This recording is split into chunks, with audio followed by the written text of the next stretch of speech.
সম্মানিত দর্শক শ্রোতা, আশা করি যে যেখানে আছেন ভালো আছেন, সুস্থ আছেন। আমি এখন দাঁড়িয়ে আছি ছায়ার হাওর হয়ে সাল্লা যাওয়ার পথে।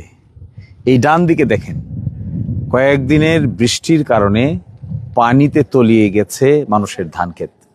শুধু এখানেই না, আমি আজকের সারাদিনে প্রায় 10-12টা অভিযোগ পেয়েছি যেখানে এইভাবে পানিতে তলিয়ে যাচ্ছে এখনই ধান।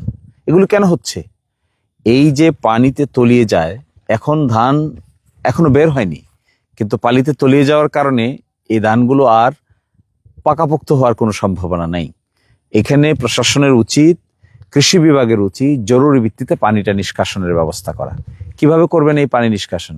এই পানি নিষ্কাশন করার একমাত্র তরিকা হলো, এই যে অপরিকল্পিত বাঁধ দিচ্ছেন আপনারা, এই বাঁধের কারণে কিন্তু এই ঘটনা ঘটছে।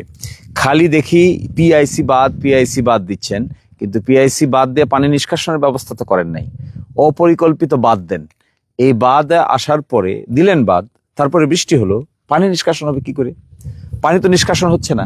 এখানে তো শত শত একর জমি দেখেন পানির নিচে চলে গেছে, এখনই পানির নিচে চলে গেছে। গ্রিন। এখন যদি এই বৃষ্টি আর কয়েকদিন কন্টিনিউ করে তখন কি হবে?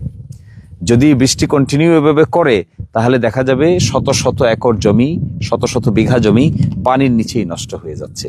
শুধু ছায়ার হাওরে এরকম হচ্ছে তা না, আমি দেখে আসছি সামনে শশারকান্দার সামনে কাবলিয়ার হাওরে এরকম হচ্ছে।